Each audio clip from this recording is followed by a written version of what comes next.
Picture this. It's 4 in the morning. April 9th, 1892. The temperature is near freezing. A light snow is blowing sideways across the Wyoming plains. And somewhere out there, in the darkness surrounding a small log cabin on the Powder River, 50 armed men are crouched in silence. Rifles loaded, breathing slow, waiting for first light. They've come from Cheyenne on a private train. They've cut every telegraph wire between here and Buffalo so nobody can call for help. They carry a list, a death list, with 70 names written on it. And the first name on that list belongs to one man sleeping inside that cabin right now. A Texas-born cowboy named Nate Champion, who dared to tell the most powerful men in Wyoming that the open range belonged to everyone. Before this day is over, they will burn that cabin to the ground. And what Nate Champion does inside it, completely alone, will change the history of an entire state. This is the Johnson County War. And trust me, you have never heard the full story. Before we continue, if you enjoy real history told as gripping human stories, please like, drop a comment with where you're watching from, and subscribe. Now, back to the story. They're moving. Let's go back to the beginning, because to understand what happened on that freezing April morning, you first need to understand the world that made it possible. And that world was one of the most brutal, unequal, and ruthless economic systems America ever produced. They mark the path we must follow. In the 1870s and early 1880s, cattle ranching in Wyoming was not just a business. It was an empire. And a small group of powerful men, maybe 20 large ranch outfits in total, had claimed vast stretches of public land, land that legally belonged to nobody and therefore belonged to everybody, and had turned it into their private kingdom. These were not struggling farmers. These were men of wealth, connections, and influence. Some were backed by Eastern investment houses. Some had ties directly to Wall Street. Several had political appointments in the Wyoming territorial government. They formed their own organization, the Wyoming Stock Growers Association, known as the WSGA, and it functioned less like a trade group and more like a private government. They controlled the roundups, the branding schedules, the livestock inspectors at major shipping points. They even controlled the newspapers. And 2 of Cheyenne's largest daily papers were owned outright by cattle interests, which meant that whatever these men wanted the public to believe became tomorrow's headline. And for a while, it worked. The open range was vast, the cattle were profitable, and anyone who stepped out of line could be quietly dealt with by the range detectives the WSGA kept on its payroll. Then everything started to collapse, and it began, of all things, with the weather. The winter of 1886 to 1887 went down in history as the Great Die-Up. Temperatures across Wyoming plunged to negative 40 and 50 degrees Fahrenheit.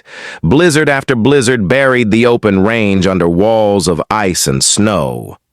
Cattle by the tens of thousands simply froze where they stood or starved when the grass became unreachable. The cattle barons, who had been overstocking the range for years without thinking about long-term carrying capacity, lost enormous portions of their herds overnight. One harsh season shattered fortunes that had taken decades to build.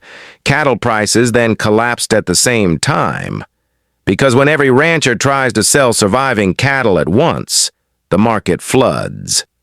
Some of the wealthiest outfits in Wyoming were suddenly staring at ruin. Now here is the part that really gets interesting. While the big operations were hemorrhaging losses, many of the smaller homesteaders, the so-called nesters and grangers who had moved into the region in growing numbers, survived that brutal winter with far less damage. Their smaller herds were easier to manage. They had built modest but functional shelters, and when spring came, they were still standing while the cattle barons were still counting bodies. Can you imagine how that felt to the men who thought they owned Wyoming? They had built this world. They had made the rules. And now, a wave of ordinary settlers with 160 acres apiece under the Homestead Act of 1862 were not only surviving but competing on the same open range. Every spring roundup, more homesteaders were branding more cattle. Former cowboys who had been laid off by the big outfits during the hard years had filed for homesteads of their own, using skills learned working for the very men who'd let them go. The competitive threat was real. The resentment was volcanic. The cattle barons responded in the only language they had ever really spoken: power. At the WSGA passed new rules that barred their own employees from owning any cattle whatsoever to prevent them from becoming future competitors. They manipulated the Wyoming legislature, where they had outsized influence, to pass something called the Maverick Act, which declared that all unbranded cattle on the open range automatically belonged to the large ranchers, no matter who found them first. They blocked small operators from participating in the official spring roundups. They hired range detectives to surveil homesteaders and gather evidence of rustling, real or invented. And they began labeling any small rancher who pushed back as a cattle thief, no matter how thin the evidence. The label was powerful because it was nearly impossible to disprove. Once a newspaper owned by cattle interests printed your name alongside the word rustler, your reputation was gone. And the WSGA newspapers were very happy to print names. Here is where things turned truly dark. In July 1889, a homesteader woman named Ella Watson and her partner Jim Averill were living on land that a powerful cattle baron named Albert Bothwell had decided he wanted. Both Watson and Averill had legally filed homestead claims. Both were living within their rights. It didn't matter. A group of cattlemen rode out, dragged them from their property, and hanged them from a tree. The WSGA-connected newspapers immediately ran stories portraying Watson as a prostitute and Averill as a criminal. The stories were fabricated. Recent scholarship has shown they were invented deliberately to shape public opinion after the lynching. And the men who committed the murders were never convicted. They were never even seriously prosecuted. The witnesses disappeared. The charges evaporated.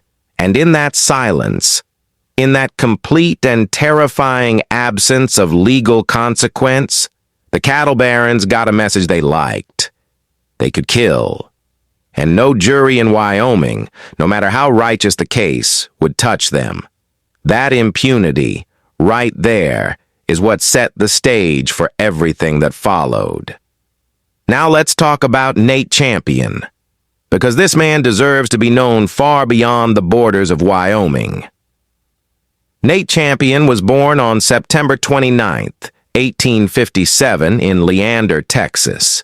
He grew up in a large family, one of 18 brothers and sisters, in the Round Rock area.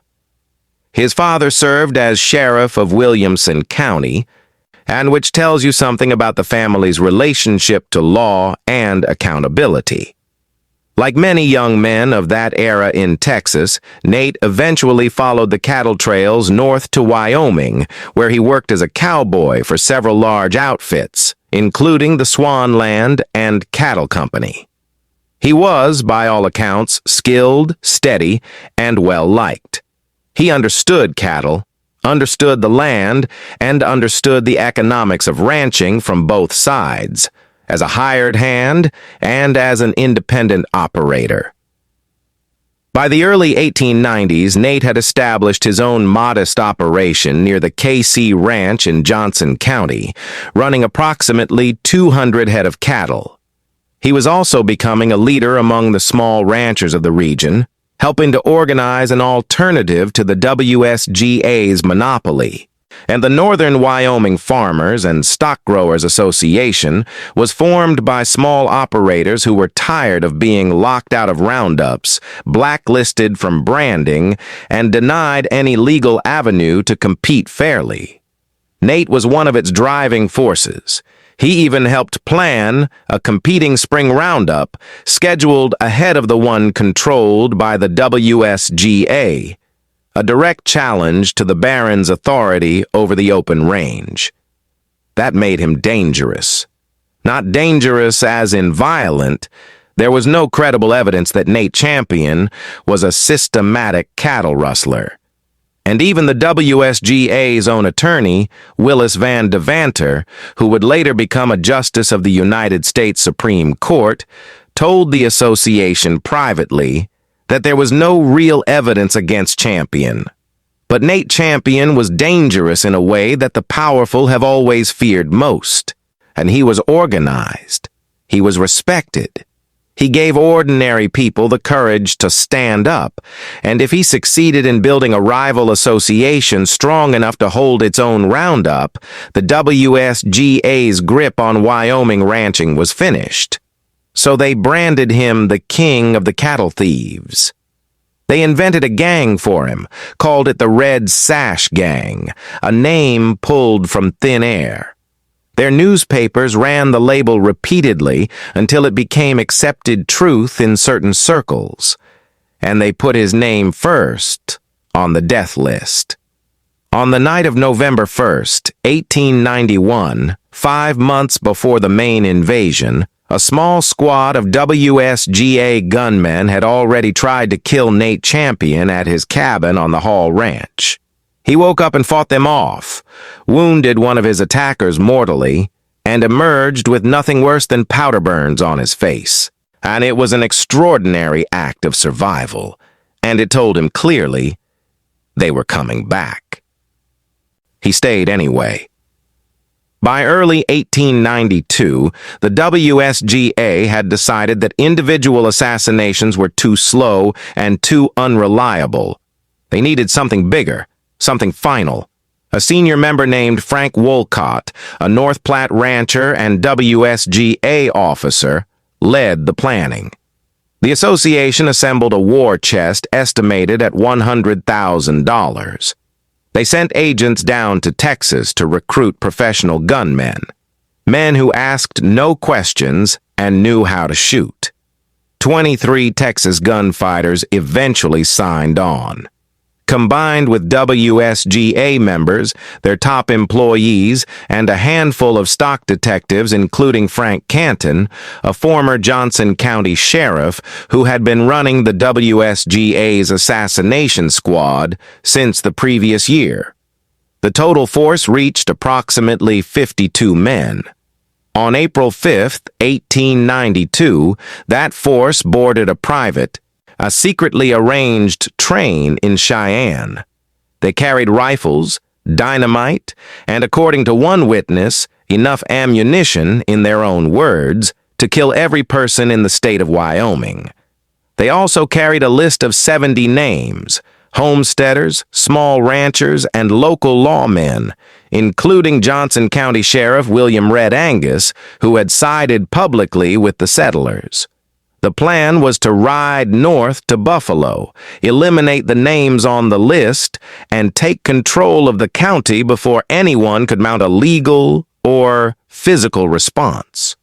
To make sure no alarm could be raised, their outriders cut every telegraph line between Casper and Buffalo as they rode north from the train. Think about the audacity of that for a moment. 52 men. A private train, a death list. at government officials, including Wyoming's acting governor Amos Barber, who were aware of or sympathetic to the operation. This was not a vigilante mob acting on impulse. This was a paramilitary invasion funded by the richest men in the state, aimed at murdering American citizens who had committed no proven crime beyond the act of competing economically with people who had more money and more power. They arrived at Johnson County on the night of April 8th. Intelligence from a WSGA spy named Mike Shanzi told them that Nate Champion and his partner Nick Ray were at the KC Ranch cabin, along with two visiting trappers named Bill Jones and William Walker. The original plan had been to ride straight to Buffalo. But Nate Champion, being so close, was too tempting. They changed course and rode to the KC Ranch in the dark, surrounding the cabin in the frozen early hours of April 9th. They waited for daybreak. As dawn broke, the two trappers, Jones and Walker, came out of the cabin one by one to collect water from the nearby Powder River. They were both seized and taken prisoner before they could shout a warning. Then Nick Ray stepped out to see what had become of them. He was shot in the head immediately. Nate Champion heard the gunfire, pulled his wounded partner back through the door, and barricaded himself inside. Nick Ray died within hours, and then, alone inside that cabin with a dead man and a Colt revolver and a Winchester rifle, surrounded by approximately 40 armed men, the two trappers had been released by then, with a warning to leave the county. Nate Champion did something no one expected. He fought back for 7 straight hours, and he traded fire with the invaders, holding them at bay from behind the cabin walls. He wounded several attackers. He kept moving from window to window, never staying in one position long enough to be targeted. The invaders, who had assumed this would take minutes, could not dislodge him. And, in the middle of all of it, Nate Champion kept a diary. In a vest pocket with a pencil, while bullets tore through the cabin walls around him, he wrote.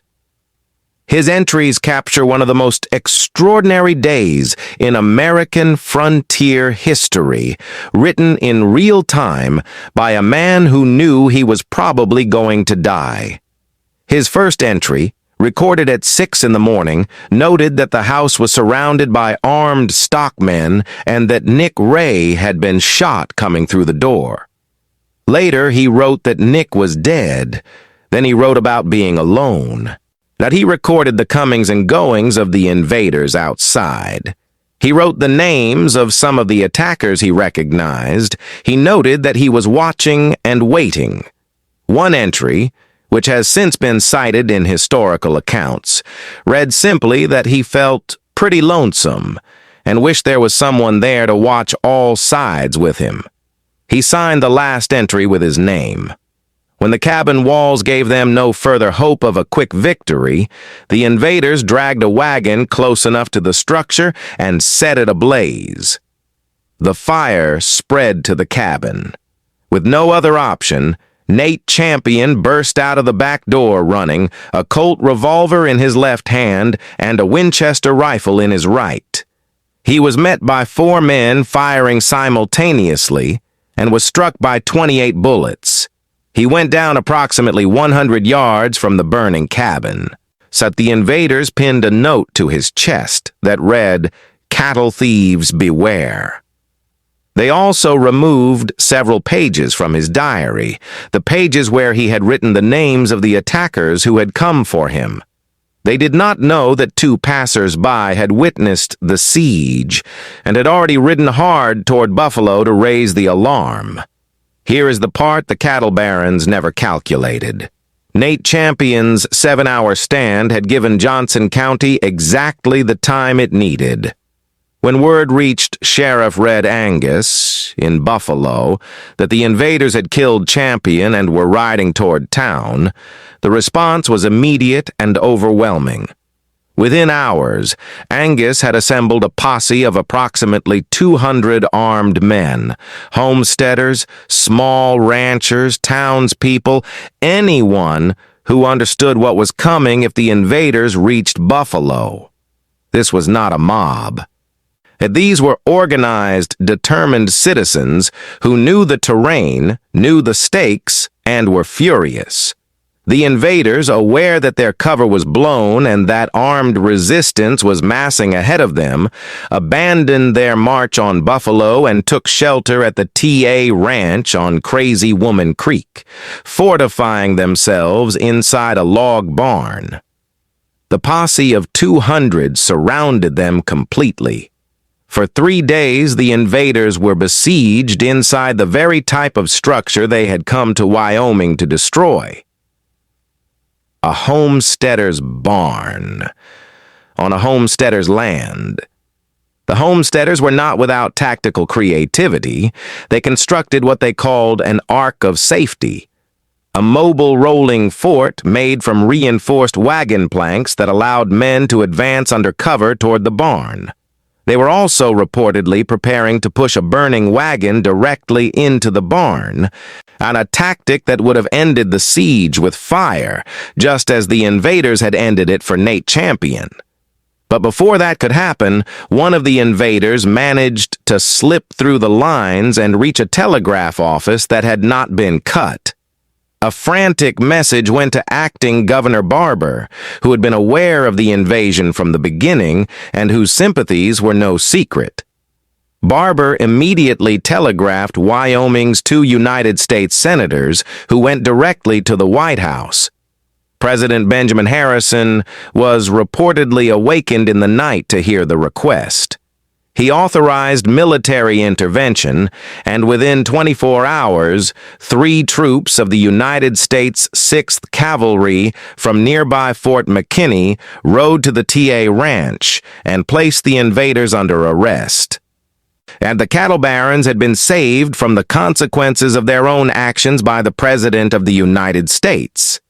Now comes the part that will make you grip your chair. Because what happened in the courtroom, or rather what didn't happen, is in many ways the most outrageous chapter of this entire story. The 52 invaders were taken to Fort D.A. Russell near Cheyenne, where they were held in relative comfort.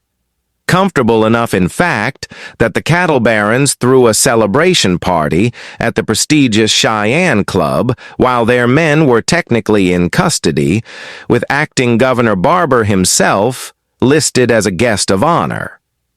The WSGA's lead attorney was a man named Willis Van Devanter. Yes, the same attorney who had privately told the association there was no real evidence against Nate Champion. And he secured a change of venue from Johnson County to Cheyenne, right into the heart of cattle baron territory. He paid off witnesses. He delayed proceedings. The cattle barons used their enormous financial resources to extend the legal process so long that the costs of housing and feeding 52 prisoners and conducting a trial began to threaten Johnson County's finances. The county was sparsely populated and had limited tax revenue. After prosecutors examined more than 1,000 eligible jurors and could not seat an impartial panel, the charges were eventually dismissed entirely. Every single invader walked free. Nobody was ever tried for the murder of Nate Champion. Nobody was ever tried for the murder of Nick Ray, Sam T. Clover, and a reporter from the Chicago Herald who had been invited to accompany the invaders and write favorable coverage had a change of heart after witnessing the attack on the KC Ranch. He deserted the expedition, made his way to Buffalo, and published Champion's diary on the front page of his paper, where it became an immediate national sensation. The public read the words of a man who had died defending his home, written in real time as he was dying, and America was moved in a way that no courtroom argument ever could have achieved. The invaders had killed a man, but they had also created something they could not kill, a martyr. So what was the outcome of all this? Did the cattle barons win? Did they get what they came for? The answer, across every dimension that ultimately mattered, is no. The political fallout was swift and permanent, and the Republican Party in Wyoming had been so closely tied to the cattle barons and the WSGA that voters made no distinction between them. In the election of 1892, Wyoming went overwhelmingly Democratic. A Democrat was elected governor. Democrats took both houses of the state legislature. Republican Senator Francis Warren, one of the most powerful ranching figures in the state, lost his Senate seat. Johnson County returned two of the largest Democratic majorities in the entire state. Wyoming would even vote for William Jennings Bryan in the 1896 presidential election. The voters had spoken with extraordinary clarity. The open range itself gradually changed hands through the most democratic of all instruments, the fence post. Homesteaders continued to claim, settle, and fence 160-acre tracts across Wyoming under the Homestead Act. As the cattle barons' centuries-old practice of grazing freely on unclaimed public land became less and less viable as those acres were taken up. By 1893, the WSGA, weakened, politically isolated, and facing a changed landscape, finally opened its membership to small cattlemen, the very people it had tried to exterminate the year before. Nate Champion's grave sits today in Willow Grove Cemetery in Buffalo, Wyoming, and it has been, for over 100 years, something of a pilgrimage site. People come from across the country to stand at the grave of a man who refused to run. The Jim Gatchell Memorial Museum in Buffalo features a bronze statue of Nate Champion, approximately 7 feet tall, depicted running forward, a firearm in each hand, as a permanent monument to what he did on April 9, 1892. His diary, like the one he wrote while the cabin burned around him, became a piece of American history. The journalist who published it had been invited by the cattle barons specifically to spin the story in their favor. Instead, he handed it to the world unchanged. Here is what I want you to sit with as we close this out. The Johnson County War was not a simple story of good guys and bad guys riding into each other across a painted sunset. It was a story about what happens when economic power becomes so concentrated that the people holding it begin to believe the rules no longer apply to them. The cattle barons did not set out to become murderers. They set out to protect what they believed was theirs, a vast empire of open range they had built over decades. But somewhere along the way, the line between protecting what you have and destroying anyone who competes with you dissolved entirely. And once that line is gone, the road from a boardroom in Cheyenne to a burning cabin on the Powder River is shorter than any of them probably imagined at the start. Historian T.A. Larson, one of Wyoming's most respected scholars of the era, called the Johnson County War the most notorious event in the history of Wyoming. And when you consider what Wyoming's history includes, the frontier violence, the territorial conflicts, the forced displacement of indigenous peoples, that is a considerable statement. Historian Daniel Belgrad has argued that at its core, the war was a conflict between two opposing ideas about property rights: centralized control of the open range on one side, decentralized individual settlement on the other. But most people who lived through it, then and since, have seen it more plainly. It was powerful men with hired guns trying to drive ordinary people off land those ordinary people had every legal right to occupy. And it failed. Not because the legal system stopped it. The legal system did almost nothing. It failed because 200 people with rifles surrounded a barn in Wyoming and refused to move. Because a single cowboy from Texas wrote in his diary while bullets tore through the walls around him. Because a reporter chose the truth over the story he was paid to tell. Nate Champion held off 50 men for 7 hours alone. In doing so, he bought enough time for Johnson County to organize, resist, and ultimately turn the tide of one of the most brazen acts of organized vigilante terror in American history. He never got a trial. He never got justice by any formal legal measure. But what he got was something that the 52 men who came to kill him never achieved, despite all their money, all their political connections, all their hired guns from Texas, and all their newspapers. He got to be right. And 134 years later, his name is still remembered in Wyoming. Theirs are mostly footnotes. If this story hit you the way it hit me the first time I really dug into it, share it with someone who needs to hear it. The real West was complicated, brutal, and full of people who never made it into any movie, people like Nate Champion, who deserve to be known.